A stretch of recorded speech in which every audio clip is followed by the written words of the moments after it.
Hello and welcome. I will be answering JAMB 2012 Physics Past Question 35. So we have three factors given to us here. The first says rays of light travel from a less dense medium to a denser medium.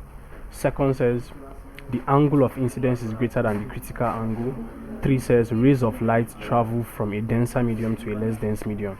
Now the question is, which of the statements above are conditions for total internal reflection to occur? A. 1 and 2 only. B. 1 and 3 only. C. 2 and 3 only. D. 2 only. So the concept we are looking at here is total internal reflection. Total internal reflection. And total internal reflection usually occurs due to two factors or two conditions. Two conditions or two factors. And those factors are: the first is light must be traveling from an optically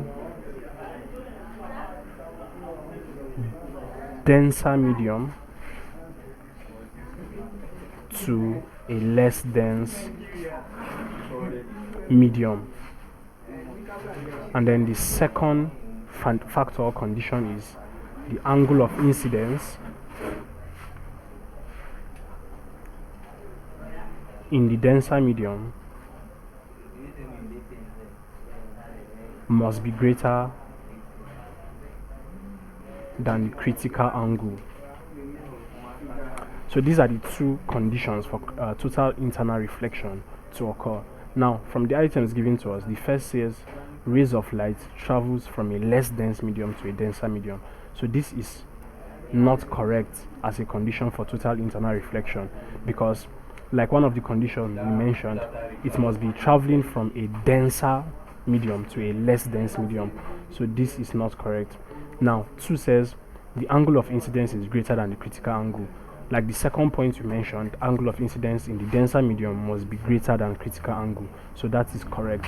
And then the third one says rays of light travel from a denser medium to a less dense medium. And like we mentioned in the first factor, that is correct. So the statements correct for total internal reflection in this question are statements 2 and 3. Statements 2 and 3. And option C says 2 and 3 only. So that is the correct answer to this question. Thank you, and please subscribe to this channel for more videos and for more past questions and answers.